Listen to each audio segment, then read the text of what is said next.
So this is the Whole Man Academy podcast, and this week we have the psychotherapist Mark Bailey back on the show because you're the first person to ever be invited back on.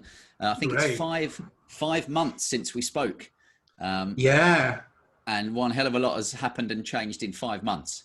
I was thinking about that this morning when I was coming to work, because I remember after we did that podcast, I walked home and there was no one else in the West End around where my office happens to be. And just how different that is now, even though it's still not what it was before. It's very different in many ways, but wasn't that a weird and very, very frightening time for everyone? Yeah, I think it's the more this goes on, I think some people thought it was going to be a couple of weeks or a month or two. And, the reason why we got in touch with you again, because we said there was so much to cover anyway, with men and their mindset, but also because of the way things have gone since then, and to understand we want to talk about today the kind of the short and long-term consequences of what's going on. Before we say that, I should mention that Mark and I will probably be sweating or passing out at some point, because I know where Mark's in London, but I'm up in the Cotswolds. It's 33 degrees where I'm at the moment, so it's probably hotter for you. I think it's already hitting like 35 again today. So. Yeah. So if I just slowly melt into a puddle, that's why I've had to put a dark t-shirt on, so you don't see my Whole Man Academy one just changing colour throughout. So let's get into it, Mark. I mean, how have you this is all about, we just spoke off camera, but today, or in the last hour or two, the government have announced, unsurprisingly, that we are in the worst recession that probably any of us have ever seen, which is no surprise. And I was actually writing for the e-letter, which goes out on Friday, but it's kind of the ministry of the bleeding obvious, because anybody that has any kind of business nous would look around and say, shops are closed, people aren't spending, some people are scared to go out. And I just wonder for you, how have you seen it with the guys that you're working with? I don't necessarily mean specific, cases, but I mean, you've seen the numbers rise and people looking for more kind of support? I think definitely I have been really busy, and I'm lucky in many respects, because obviously I'm self-employed like so many people. And so to have an income stream for me, I'm in a very fortunate position, but I'm working with people where there has been real instability over the last few months. And that thing of the unexpected has happened, and that's as a human being for us.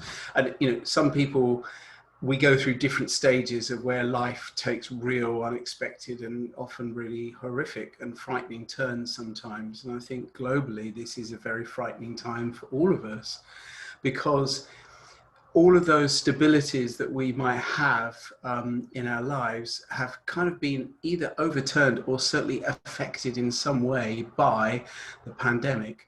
And so all those things that we may have thought of as stable have perhaps been less so. Yeah. Or many of them at least. And then there's this idea of, well, I thought I knew what the unexpected was, and look what kind of thing can happen. And I was talking to a security guard at the block where I work yesterday evening, and we were sort of saying, in many respects, although epidemiologists and experts do know an awful lot, there's still an awful lot that they don't know. And that's another factor that bears into this as well. Yeah, so I think we could probably both agree that, if you go onto the internet, you can find arguments for different things, well, about anything. It doesn't matter whether it's Brexit or pretty much anything that you want to pick in life. But at the moment, I've never seen it where there's such a division between, you're either one thing or the other. And it's I know it's hard for men maybe at the moment to navigate that, when you can have an opinion, but if you put it out online, you'll get absolutely slaughtered by people, which I think, I spoke to some friends who say, I said it the other day in podcasting, the most dangerous thing you can have at the moment is an opinion. Really? Yeah. Because you'll get people, agreeing or disagreeing with you, but often the people that agree with you don't voice their agreement, but it's the people that disagree with you that will jump online. Yeah, so there's going to be a bias, absolutely. Yeah. And I think early on in the pandemic, I was writing articles for some different patient websites, one of the NHS websites as well, just saying, here's some advice to get you through this unknown situation.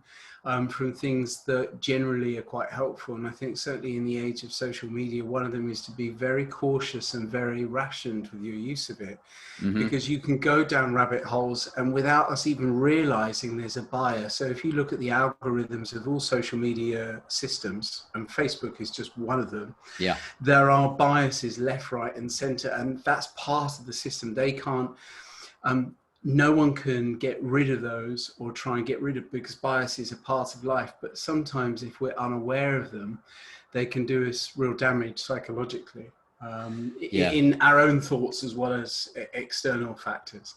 It's a good point, because I know with social media, I was reading, and I can't remember the numbers, but the explosion of time spent on social media, especially during lockdown. I mean, if, for some people, if you were working from home, then you didn't have all that time. But for a lot of people, if they were furloughed and, they're sitting at home, it's so easy to spend your day scrolling. So those ideas of screen limits are really helpful. And often, say if I'm working with someone with anxiety, one of the things that we'll do is look at how people ration their time. And often we're not conscious or mindful of how we're using our time, how long we spend on, say, Facebook or Instagram, or how long we might read the newspapers for. So one of the exercises I might give people or suggest that they do is an experiment. So we kind of do, okay, let's read the Daily Mail or the Guardian less or not at all for a week, or for only 10 minutes a day, and we're going to see what changes. So we commit to that. And it's not the purpose of saying this is bad or this is good. It's just to see the correlation of that, the inherent bias in reading news articles, say, and how that affects our mood. And there is often a relationship between the external and our mood. And it's a really interesting thing. So it's not like you must do this, but the point is it's an experiment to see what the effect is. And I think it's funny, that comes back to saying you're not telling people what to do, you're saying this is what you could do, and see the effect of it. Absolutely. So it's not even, it's literally just like you'll go into, not that I'm a scientist, but you'll go into a test lab and you'll say, let's test this chemical in this situation with this chemical and see what the difference is. And we're doing the same kind of thing, because behavioralists in psychology, it's an interesting kind of thing, because there's behavioralism and then there's a sort of cognition, and those obviously mix in therapy. But just sometimes to do purely behavioral experiments to see how they impact our thinking, as opposed to the other way around, is really interesting.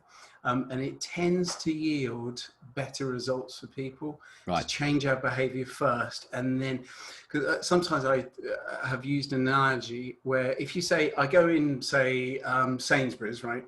And I couldn't ever set foot in Morrison's because I can't go there. And so, well, how do you know? Then we'll come up with all kinds of stories about why one supermarket we wouldn't want to go into, but we're happy with another. And we kind of have a bias already because we have a known familiarity with one place. So there are all kinds of biases playing out there. And what we'll do is construct a big story around that. And an experiment could be, in this example, where you say, well, I'm going to go to Morrison's or Lidl or M&S or somewhere else to notice what that's like. And what you'll notice is then the story that you held true about one place is no longer just the only story, that you have some comparison and you have variety and nuance. So is that come back to kind of, I guess, generally challenging your beliefs, but maybe those beliefs that are harmful? Yeah, absolutely. And that kind of thing is really helpful as well. So where you were saying about the whole instability and the whole unknown that's going on at the moment, and certainly in the earlier days as well, to do with the pandemic, of what the hell is this kind of thing. That's a really useful concept to have, because it was very easy. A number of my clients were talking of sort of their fears of Armageddon scenarios. This is apocalyptic kind of stuff. And it did actually kind of feel like a movie sometimes. And when you're seeing, it's really easy to forget what it was like when we were seeing deaths in the 1,000 on TV reported, which was a huge number. And it was very frightening and obviously traumatic for those close to that or who'd experienced illness and death. But in that, there's already lots of biases. There's already lots of influence of those external factors. So one of the experiments you could do is say, let's go into those newspaper articles and notice the full breadth of them. Mm-hmm. So in other words, where's the good news? Where's the mundane stuff? Where's the stuff that you don't hear reported? How many people are recovering? Yeah. How many people were asymptomatic? Because the news is only focusing on worst case scenario. Yeah. That was, it's funny this morning, I'll get the figures wrong, but I saw, you know, you see the headlines, and I was scrolling through someone I follow on Twitter, and where they'd shared, you know, the headline is coronavirus cases, you know, not deaths, but cases, you know, have jumped dramatically. And when you look on, it says there's been, you know, 1 or 4 cases. And, and you're like, as you said, they could say, hey, great news, there's only 1 case. And you go, oh, wow, that's great. And that how you read statistics, if there was 1 death yesterday and 4 today, or 1 case yesterday and 4 today, that's a 400% increase. Yeah. Yeah, as you say, you know, that, you know, if there was 1 yesterday and then, you know, 2 today, and you were like, you know, the cases are doubled overnight. It's doubled, yeah, absolutely. And indeed, actually, with the COVID testing at the moment, there are a number of inaccuracies in those tests, and that's not something that is anyone's at fault for. It's because we are also dealing with something where the spread of it is still, in some ways, a relative unknown. One of my clients earlier today, whose partner has definitely tested positive for COVID, has said that they tested negative for COVID. Yeah. So there's the confusion. Yeah. Yeah. Yes, the joys of confusion. Well, on that, I know it's funny, just as we spoke before, you know, a lot of people have been forced to work from home, and I have, even like myself, sometimes you're a bit confused about what that means for you, depending on your circumstances. You know, if you're single, then maybe it's okay because you've got, you know, an empty house. But if you've got kids, partner, and what have you.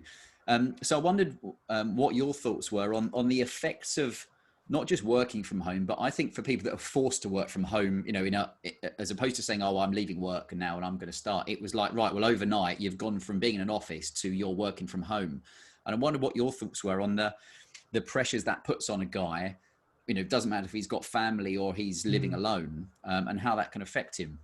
Well, I think there are lots of different factors there. One is the lack of kind of variety in your surroundings. And I think that's a really important thing, because even when people commute, and there's this toss up, isn't there, with people at the moment saying actually working from home has been really beneficial in some ways. Many people have said, I really love this, but there are also some drawbacks as well. And that's like commuting. Yes, we may go, it's nice to see people in person, but then the 2-hour trek to get there and then the 2-hour trek back, not so. Yeah. And so I think that it's about accommodating to the realities of working from home for people. And that includes the fact that there's not those demarcations in our domestic environment that there might normally be.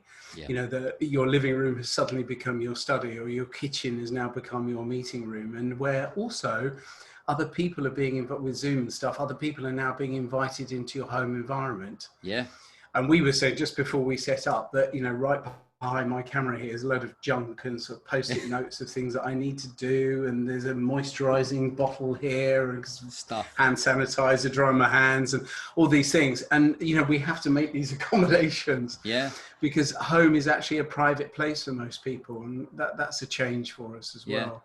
What would you suggest then if guys have found it hard working from home, and let's say a guy who has got family, I've seen it where it's the anxiety of, are you performing at, because you're at work, but you're not at work, as you say, because you're at home. So if we kind of pick the anxiety side of it, you know, if a guy said he's feeling anxious about the situation of being at home, where do you start with dealing with his situation with anxiety and kind of trying to not necessarily stop it, but maybe calm it? Yeah, I think probably to ascertain what the specific anxieties are.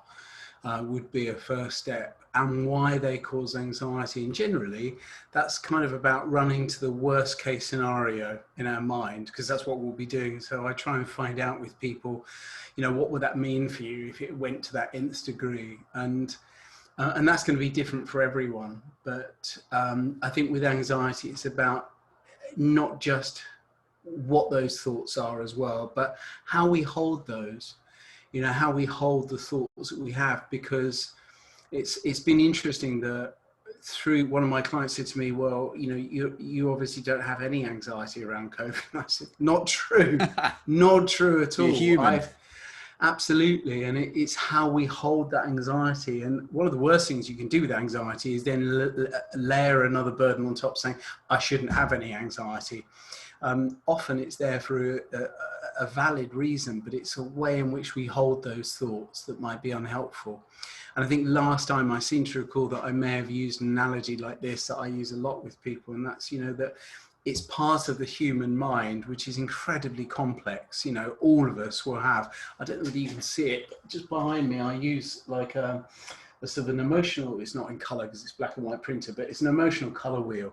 Yeah. And it's just one example of the broad spectrum of thoughts that the human mind can have.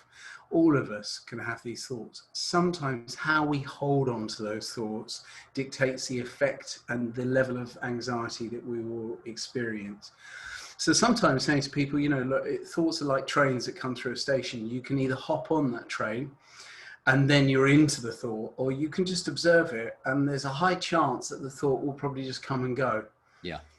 As opposed to having to solve it, because a lot of anxiety, one of the parts of what we call a formulation of anxiety is, the structure of it, if you like, for someone, is working out what methods they use to deal with those anxieties.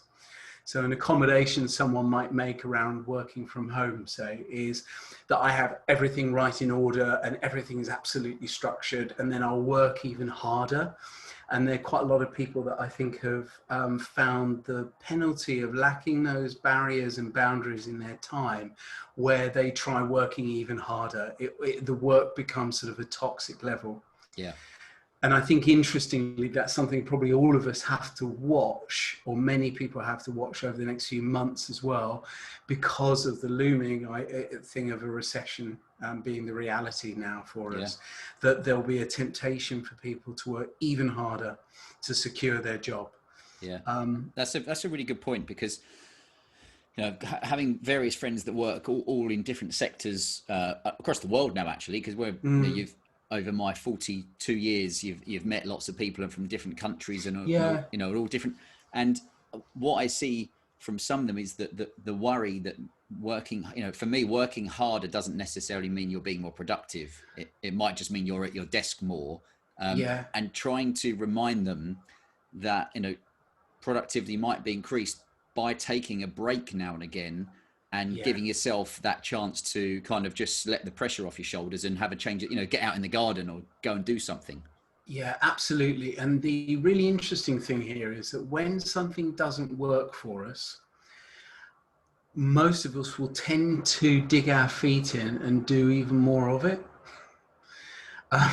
So let's say someone is at the gym and they have an injury. That's one of the reasons why people will carry on working through an injury that they probably know is not going to do them any good. Yeah, there's a kind of a stubbornness in you, like of sometimes that can be really helpful to kind of to be stoic and to get through things. But I think it's a bit of a mislabeling of that stoicism, because there's no wisdom there. And I think that's what we're talking about when we think very often in terms of, say, self-care with patients.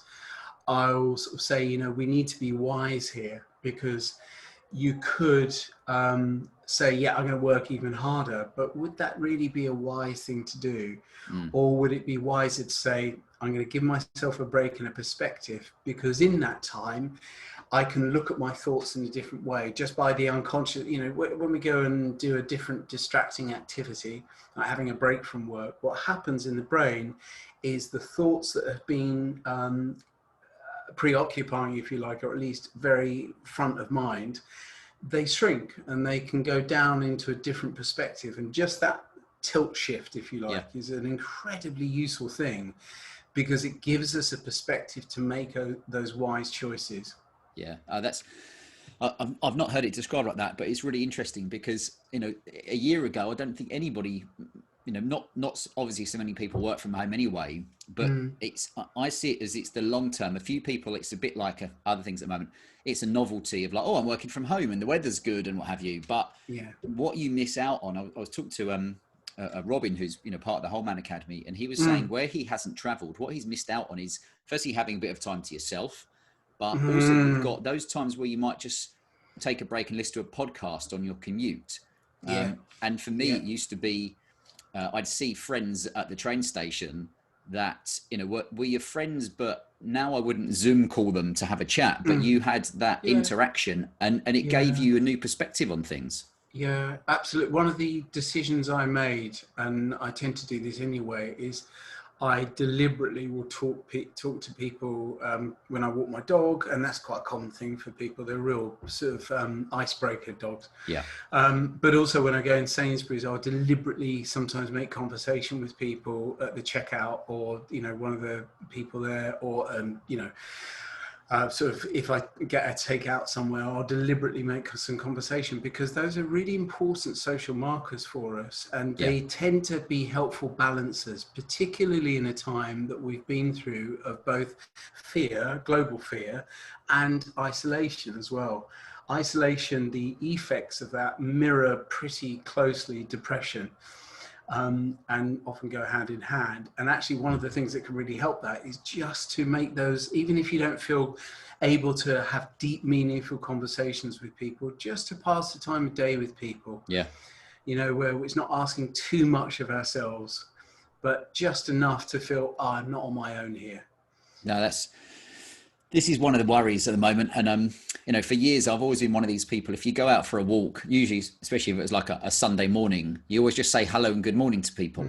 And I always thought it was that, especially if they're elderly people, or it doesn't matter, but that might be the only person they speak to that day. So, you know, having some kind of conversation or connection can be quite useful. But I was speaking to one of the guys on the Whole Man Academy Zoom call that, you know, we do kind of monthly. And he's a great guy, but he said to me something really interesting. He said, being on that call, which was only last week, apart from his colleagues and I think his partner, that's the first people, or, you know, me and the other guys on the call, that he spoke to in the whole time. Yeah. Because he's not going out for beers and, you know, not going out to an office and what have you. And you're like, wow, I wonder how many hundreds and hundreds or thousands of people around the country are having that where they're working from home. Yeah, and they're not having any other interaction. And the other thing is, as amazing as stuff like Zoom that we're using is, there is a sort of a staccato, boxed in nature to it that's not the same kind of, it's not worse or better necessarily, but it's different to those really subtle social cues and nuances that we get in more everyday life. Yeah. You know, not online.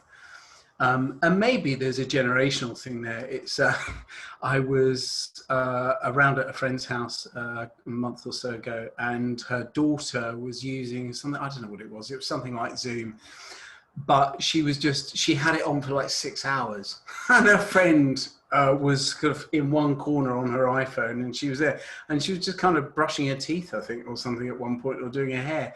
And the friend, and they're just kind of there virtually. So maybe it's a generational thing that's a bit different. But I think for many people, it's that just organic, maybe more free-flowing interaction that's really important.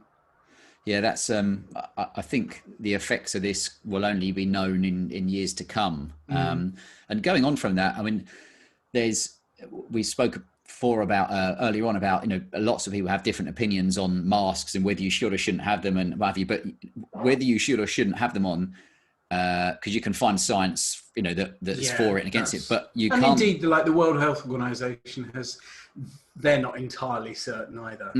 Which is always interesting. Yeah, and a lot of this, whether we should or shouldn't, has been derived from statistics rather than science necessarily. It's both, and that's what the SAGE committee is about, really. It's the meeting of the two. It's more confusion, isn't it, for people? Again, it's, you know, because the confusion lies in what you're being told and the lack of information. But I guess for all of us, one thing we can't deny is that having, well, maybe you might, but having, not having a large percentage of your facial expression hidden is going to have effects on people.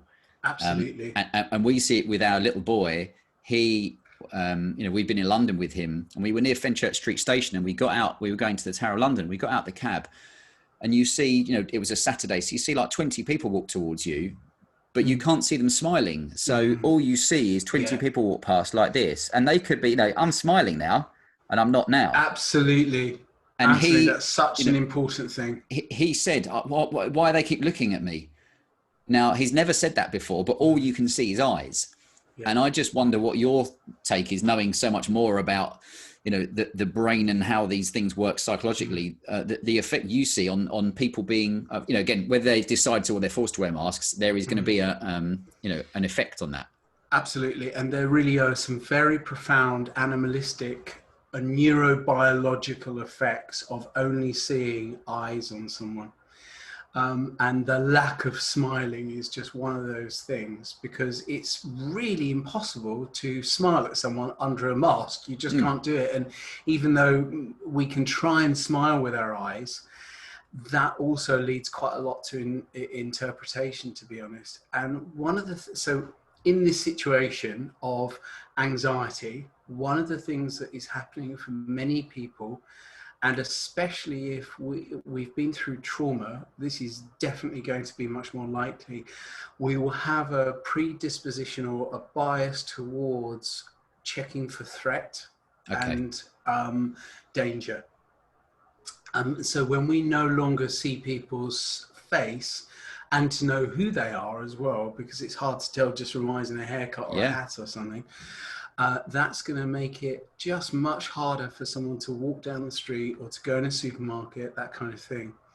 And I posted something on Instagram the other day about exactly this, saying that, it's hard for some people. It's really hard for them to wear a face mask or be around others who are wearing them, because if they've been through interpersonal trauma or they have PTSD, then that's the kind of thing that will trigger the deep animalistic parts of the brain. There's a part called the amygdala, which is only sort of the size of a hazelnut, but it is almightily powerful, and it can trigger this fear response that goes all the way through the body.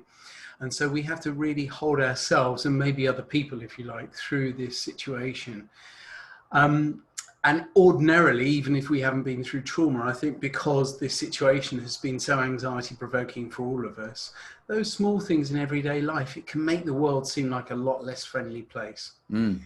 So I think what we have to do is draw our attention back to all of the things that are friendly and human and collaborative and stable. So when I did my Instagram post about face masks the other day, one of the things I suggested people do is very purposefully bring their attention towards any signs that they see of acts of human kindness. If it's someone holding a door open for someone, if it's someone sort of saying after you, if it's someone picking something up for someone, if you see neighbors talking and they're wearing face masks. And you can almost do a positive log of these. If you're finding it really hard with face masks at the moment, and many people are, it's a really helpful thing to have on your smartphone, a positive log. So it could be 5 p.m. in Sainsbury's, saw someone open the door for someone or pick something up. Nice. And it could be the next day, someone asked me if I needed anything, that kind of thing. And what you'll do is you'll start building up a log just to dispute those thoughts that you have. There's very unconscious thoughts sometimes. Oh God, the world is a very frightening place. Does that start to overlap into a level of mindfulness as well? I think so. I think perhaps we can be mindful. So sometimes when people talk of mindfulness, and it's kind of the buzzword at the moment, and maybe with good reason, because it's very effective, it changes our neurobiology. You can do mindfulness as an exercise like meditation. That's really good, and it works for some people, but it doesn't work for everyone. And there's also, you don't have to do mindfulness to be mindful, because you can do, you could dance around your living room to disco music or to house, and you could arguably be very mindful doing that. So everyone has a different way of doing that. But I think it's in our everyday activities that we can be mindful. And that's mindful of where my attention is going, what I'm looking at, and also mindful of my thoughts. You know, how accurate is my thinking here? You know, let's test it. Do you think with going forward, I know some people think that when you look at the youngsters, that children should be wearing masks. And I saw something pretty, I consider it horrific the other day, which was, there was a family, I'd guess probably in their 30s, with a little girl who I'd guess would be about 11 and a little boy who was probably about 6. And it was a boiling hot day, and they were all walking along with masks on. And I know we don't know their circumstance, but the little boy took his mask off because it's like 30 degrees, and the mum and dad were literally forcing him to put his mask back on, and he was crying. And I had to stop myself from going over and saying, what are you doing? But I just wonder what your thoughts are on the long-term effects of even the youngsters, you know, growing up. We've got a little baby, and when I walk in the room, if you smile at him, he goes from whatever he's into, and he's excited to see you and smiling. Absolutely. And it touches, I feel sort of concern when you say this, because if you look at what's known as attachment theory, which was experiments done from 1950s and 1960s principally on how infants attach to not just their parents or other adults, but the world as latterly. Those experiments will show that where there's sort of instability in that smiling, if you like, so someone might smile but then there's chaos around it, or where a parent is not reassuring enough around the child or doesn't smile at them, that babies, right from the word go, we pick up on these tiny facial cues. It's not about words necessarily, it's much more about the eyes and the teeth and the face and the warmth and how long someone's gaze might linger on us, that kind of thing. They're really subtle things, and we know from those experiments where those things are disrupted, it can have really deep psychologically profound negative effects. What are the effects, Mark? So, well, the effects, very broadly speaking, are then how an infant will grow up in the world. But I think what we probably want to do here is, so in other words, a world can seem like a much more unstable place. I mean, I think certainly in face masks, we're talking, it's worth us remembering that child will see their parents' facial cues quite normally at home behind closed doors, or when the parents feel safe. So we have to be a bit careful of reading too much into this kind of thing, that we're just seeing a snapshot of a situation. But I think that one of the things that maybe we all need to think about is the accommodations that we make. And I really mean sort of week by week to what's going on. So when we did that first podcast right at the beginning of the pandemic, and isn't it weird to think that it was sort of starting to get a bit worrying almost 6 months ago in this country. We'd seen the stuff from China, but there was news stories evolving at that point 6 months ago. And lots happened in that time. So I think one of the things that we have to do to hold ourselves, and this applies to how we might look after our children as well, one of the things we have to do is stay current with any threats or risks that are right in the here and the now, not 4 or 5 months ago. In this country, at least, the pandemic is at a very, very different stage. Now, if you read the papers, you could find any evidence to convince you of the anxiety you may hold. But what we have to do is take that broad range of evidence and say, you know, if I walk down the street, what is the actual real risk statistically of me catching coronavirus? And indeed, if I did, what's the risk of a serious health complication or, you know, or death? And fortunately, it is actually really very low. If you look in the last week or so at nearly all of the A&E units across the whole UK, the number of COVID-related illnesses that they've had admission for is really very low.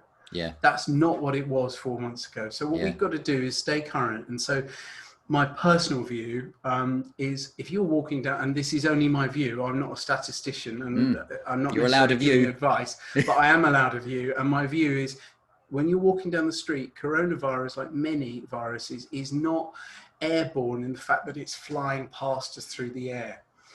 If someone sneezes over you or coughs in your face or very close to you, that's a different thing. But when you're walking down the street, most of the time, that's probably not a problem for you. Yeah. And so you really have to weigh up. And what it's doing is it's showing all of us about damage limitation or risk mitigation. Yeah. And that's a very important thing with any kind of health anxiety, of what is the real likelihood of risk here. That's the word perspective popped up in my head there. Yeah. And I agree. I mean, we still had friends who honestly think they should be, and we talk about perfectly healthy, fit young individuals here, who still think that it's a bit dangerous if they pop out. And then the rest of us go to places at the weekend where it's absolutely packed and everybody's having a good time. And you're like, the podcast I said, if you didn't watch the media and you went out today, would you know there was any issue? Great.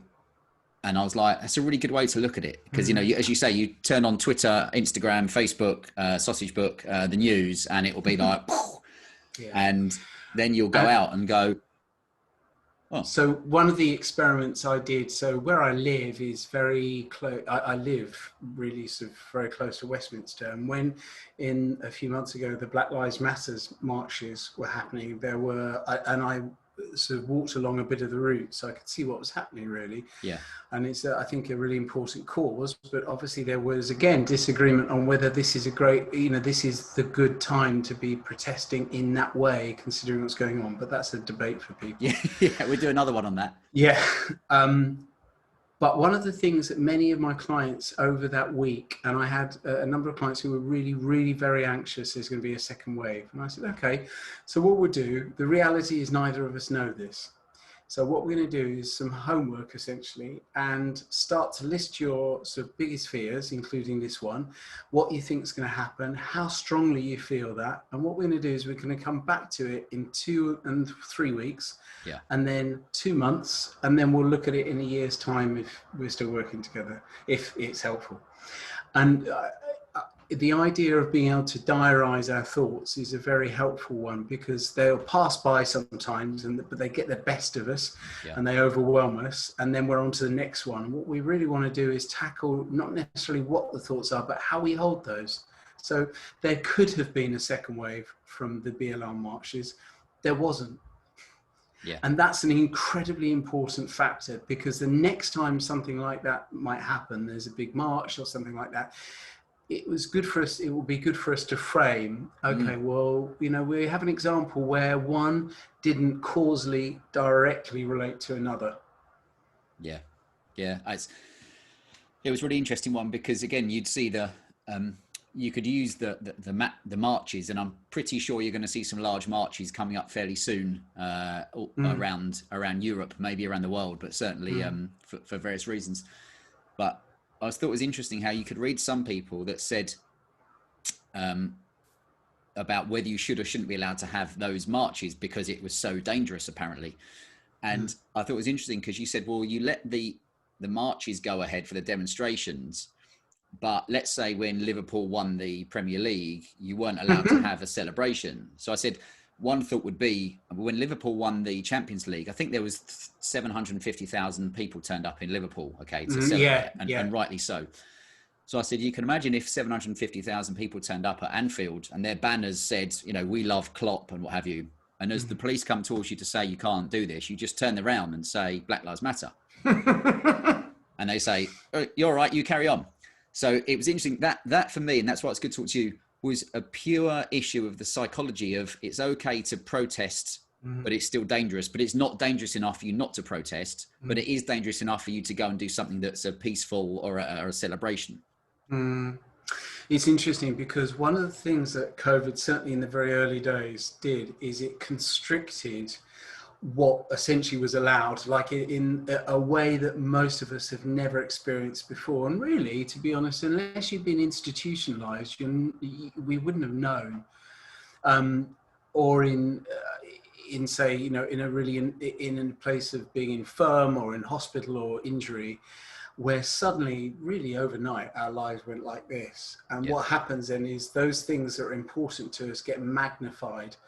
And one of the accommodations that happened here is how we respond and interact with authority, and how we sit within a system and a society where all of us are both able to influence people, but also highly influenceable. You know, we can be influenced by the government telling us what to do. And so it's a really interesting look at what democracy really is and what that means for us on a daily basis. That is, I'll tell you why, Mark, that's, we wrote down a few things we wanted to talk about today, but that wasn't on the list, but you've just hit something I think is really important, is seeing as you obviously are professionals, I guess you would see the possibility that the government use mind control, you know, through media and through, it's a bit like the, you know, stay at home, protect the NHS, save lives, the threes. We actually called it when, on your last podcast, the psychological virus, funny enough. Who'd have thought how accurate we were there? But I just wonder what your thoughts are on that, because I guess you knowing more than most people would be able to see it quicker than other people. Perhaps. I think that, so it's really interesting because I've got friends who are, I would perhaps suggest that they're conspiracy theorists, and that they were really believing, and I think they still do, the 5G idea that was behind the virus and stuff. And then I've got other people that their fear of the virus is that it's man-made. And my personal position is that I don't think that our government is clever enough or effective enough to be that way inclined. And I also don't think that any government is necessarily, unless perhaps it's more autocratic, and we're fairly democratic here, to pull something like that off. But there is no doubt that all of the government's job in many ways is to both be influenced by the electorate, where we vote them in once every, or out every 4 or 5 years. Well, it's a fixed term now, or their position is actually to influence us through laws and through what they call guidelines in COVID, but there was law as well. But also the way that you could call it propaganda, but the way they're messaging about, you know, contain the virus went out. And I think it's one hell of a shift for us psychologically to be in, unless you have grown up in, say, China or other autocratic regimes, where actually it's normal for you to be told exactly what to do, and you know that almost on pain of death you're going to do it, kind of stuff, because that's how China works. We're not used to that in this country. So I took one of the things I've been doing is taking pictures on my iPhone, so that in a few years, if I'm still around, I can look back and see in a different perspective what was going on. And all kinds of things, you know, that the first time we saw the social distancing. I remember the very first time I saw a little card in Tesco saying that I had to keep my distance. Thinking, I've never heard of this term before. And they should have made it physical, not social distancing. Well, I think, and that's a really important thing, and it kind of brings us back to that idea of masks, because there's a reframe that I think is quite helpful when you see people wearing masks, and that is, yes, people are doing it for their own protection. Some people might be neurotic about it, frankly. But also you could see it as a collaborative and communal effort to protect each other. And I think that idea of protecting each other is a really important thing, because there's no doubt that we've had to. But, you know, one of those things, I remember seeing a poster on a bus stop saying, essentially, don't use buses at the bus stop. You know, protect the NHS, don't travel. Thinking, when if I show this, like, to, you know, people that didn't know the time, if in 10, 20 years, they won't maybe believe this massive shift that we've been through. So I think that it's a little bit like, you know, having a very force or a tough parent on you, in a way. So don't do this and don't do that. We're fairly independent spirits, most of us. We don't like to be told what to do too much. Yeah, I totally agree with you on that one. And I think it's about having a bit of perspective, isn't it? And as you've said before, if you watch all of the media, it will give you a disjointed view of what's going on and maybe what we should or shouldn't be doing. Well, talking of that, I mean, talking about the coming or the recession we're in, or the coming recession, I just wonder the psychology.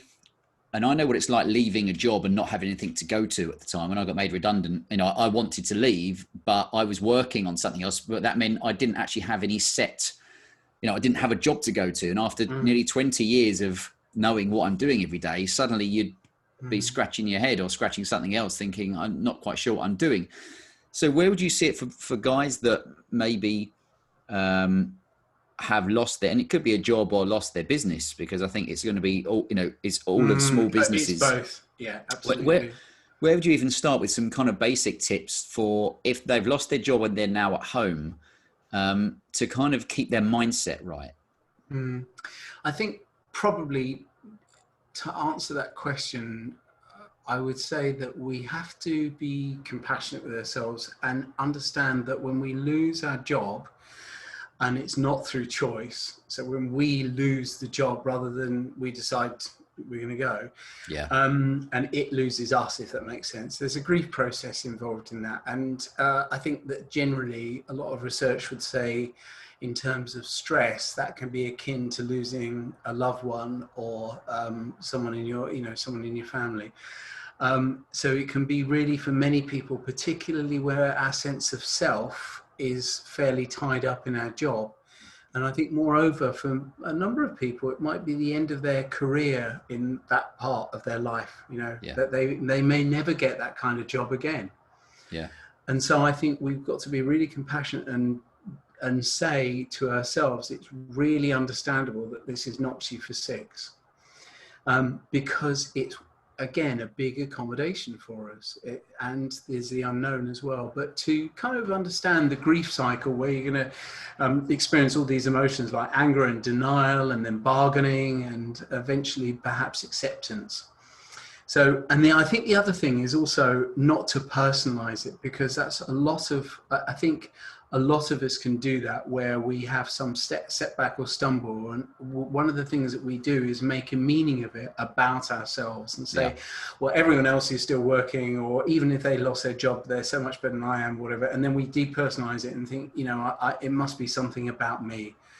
And I think that's where it's really helpful to keep in contact with other people. So, and if they've had the same setback, to normalize that as well. And to both have compassion for what has happened, and also finding the motivation to exit out of that, and to get, if you like, the car out of the ditch rather than just keep looking at the car. Yeah.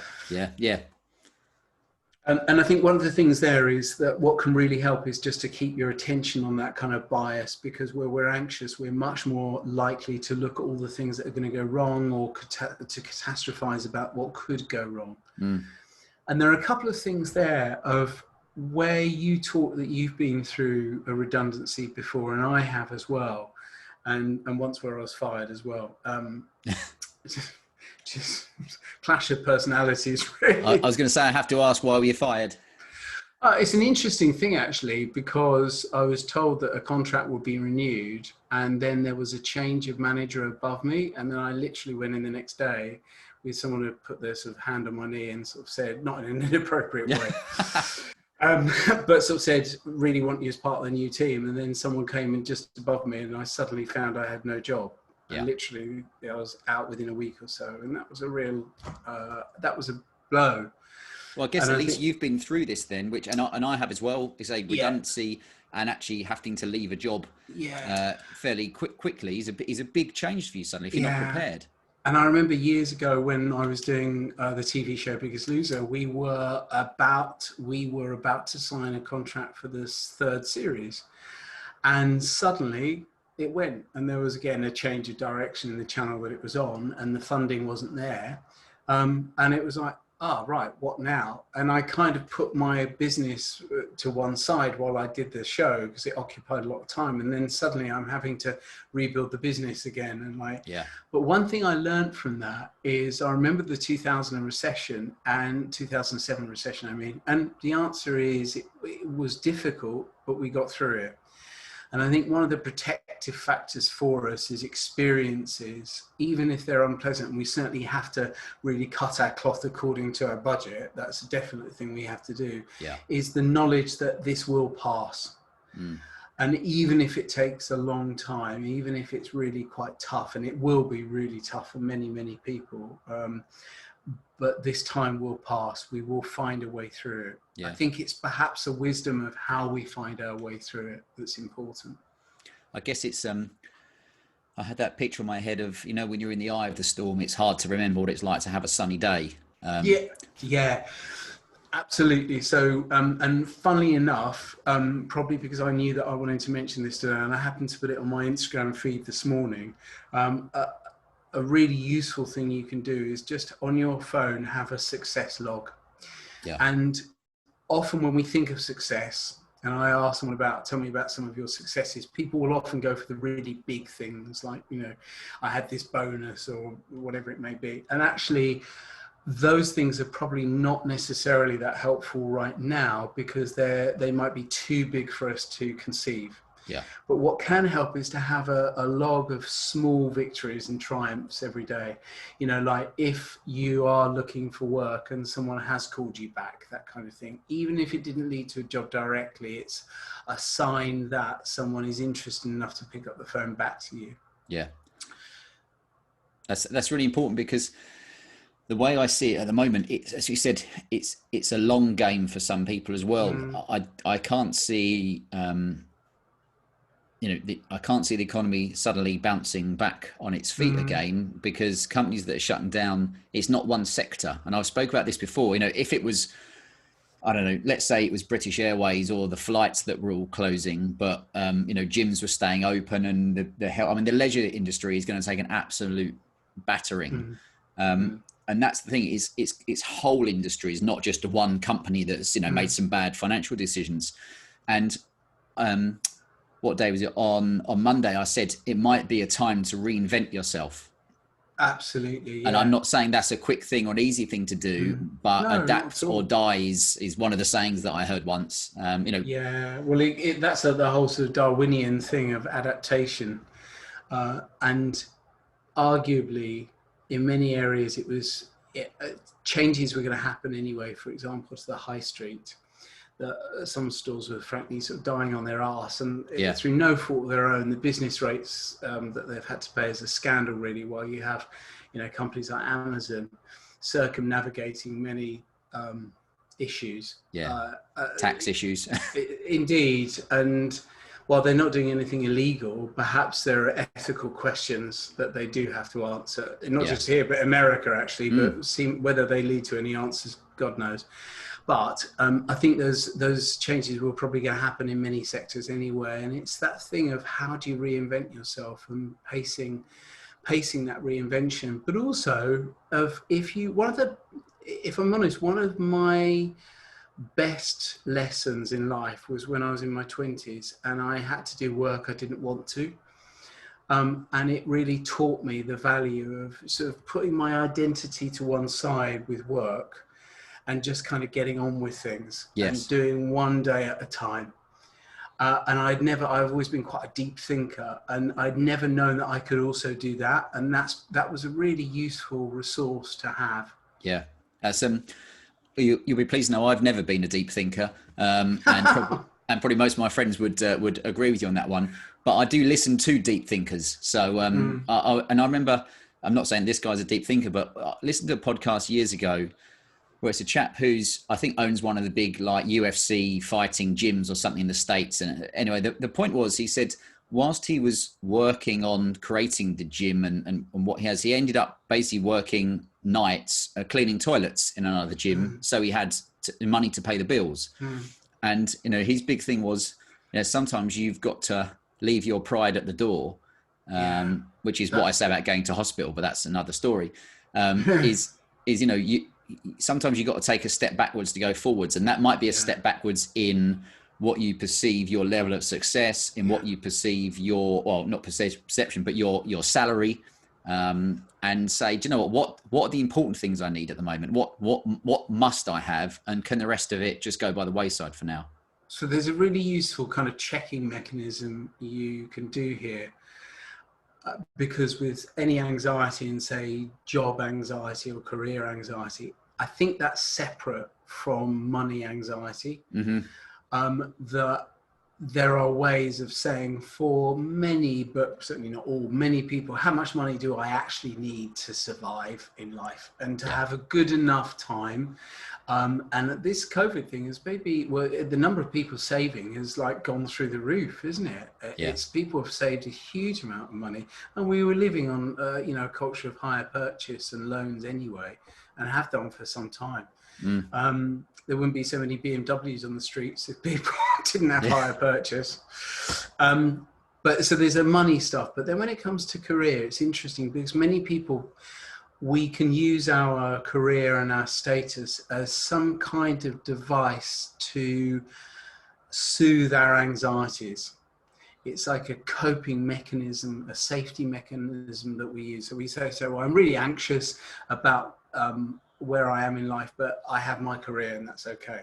Or we might use it as some kind of more likely, as some kind of identity. So I don't really know who I am or feel comfortable in myself, but so because I know I earn, say, 6 figures, or I do this job, or I have this title, now I can feel okay. So when that's taken away from us through circumstance, that will bring people's anxiety up. And I think it's something to be aware of for many people, that you're more likely, if that's the case, to certainly sort of feel this bubbling tension inside you of, who am I now?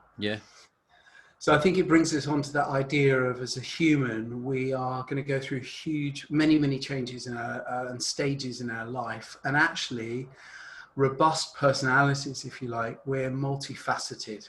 And one of the upsides of this instability is that we can start knowing that, oh, okay, so I may not have this job or this status anymore, but I'm surviving, and that's okay. I get through this, I can tolerate it, and maybe there's some upsides to this as well. Yeah, that's going to be big, I think, is finding, I guess it goes back to gratitude and mindfulness, which I admit years ago I thought was a load of rubbish, but the more I read and the more I listened, and I noticed people that were very successful saying, there might be something in this for some, like you said, for some people. Maybe it works for some, maybe it doesn't work for others. But at the moment, if you're getting to that stage where your job or business is going, having some level of gratitude. Now, what have I got that I need, and what am I thankful for? Could be really helpful. One of the big things. I know a lot of guys of different ages, and I probably hang around with guys that are slightly older than me these days, especially because I moved to the country and they're all old anyway. But we were talking about the difference of, if you're in your 20s or 30s, reinventing yourself I think is easier because you've got scope to do that and you've got time for your career. But if you're a guy in his late 40s, 50s, I use the term set in your ways, but I think it's that much more difficult maybe to reinvent yourself and maybe use social media and go down that route. Possibly. I think that's a lot to do with our mindset, actually. I think, I'm not saying things are as hard as you make them kind of thing, although I think maybe there is something in that. I think it takes maybe someone to help sometimes to gain that perspective, to bring that camera back out from our lives and say, well, what are those core skills that you have developed? Because one of the things that's really interesting is, if you were to do like an analysis of your business, if you like, and all of us are our own business, and certainly we're really keenly aware of that when we're made redundant, that we're our own self-employed entity. And I think that's just going to be even more likely over the next decade or so anyway. That a lot of people are going to become self-employed. That we can do a CV, but actually it's also helpful to do that sort of soft skill internal CV for ourselves, that we don't necessarily have to put on paper for an application, but we can know ourselves and say, what are the skills that I've got as a, say, a 50-year-old man that someone who is 22 is probably a lot less likely to have. Otherwise, we're going to view it as kind of some downward trajectory. And I think that obviously is going to not be a helpful thing. but to see what are the benefits of being in our 50s, what are the benefits of being in our 40s that we didn't have, that perspective. A bit of wisdom and a bit of experience. And yeah, that's a good point, actually. Saying the word CV, on Tuesday morning, I was doing coaching with a guy who said his company were advertising for let's say a marketing role. And usually if they did that, they'd get, I can't remember, I know 10, 15 applications. And I think he got, hundreds. And that he'd seen, or someone had seen where, a secretarial job, I'd got like 1,000. Yeah. So his point was some of the CV applications, or the application letters, CVs, it was so important for people to have tailored it to that job. Whereas a lot of people were just sending in, and he said, you'd look and be like, listen, you've got no chance getting the job if you're not going to tailor your CV or use your, going back to what you said, use your experiences that you've had in life to apply for that job and try and stand out. Yeah. And I don't know whether you've ever interviewed people for jobs. Yeah. If someone gets through to that stage, but I think the reality is above and beyond certain skills. And I think obviously this is a sector by sector thing, and it's the level you go. I mean, I know people that, like you, worked in finance in the city and banking and stuff, where people go for like law, 6 or 7 rounds of interviews, real torturous stuff. Yeah. But actually for many jobs, it's more about how is this person when they walk in the room? What is this person like? What's the energy that I feel from them? And I know certainly before I did this job, when I've interviewed people, I'm like, well, God, this is not what I thought it was going to be on the CV. Yeah. There's no way in I'm going to go through this process because I feel I have to, but there's no way in casting hell's chance I'm going to give you the job. And then other people, it was like, it wasn't great, but I'm glad we got you in. And now I really see why we'd want you. Yeah. There was a guy worked for one of the really big investment banks, and he used to get hundreds of CVs from different grads, and quite frankly, the CVs were generally a waste of time because they were all super smart and had A grades, A stars, and what have you. So you might as well just toss them out the window and have a look at their personal, what they'd written. And he said the big question they would ask was, look, everybody here is qualified, but firstly, would you want them to sit next to you all day? Yeah. And secondly, would you want to go for a drink with them after work? Yeah. And you're like, yeah, because we've all done it. I sat for 50 hours a week with some people, and some people I absolutely loved, and some people I couldn't stand. So I've forgotten who said that quote. I can't remember. I have to keep this in my mind sometimes. Life is navigating through life is essentially working with people you don't really like very much sometimes. Yeah. Coping with others, humans. I think it was Jim Carrey who recently tweeted saying, before you self-diagnose yourself with depression, make sure you're not working with arseholes.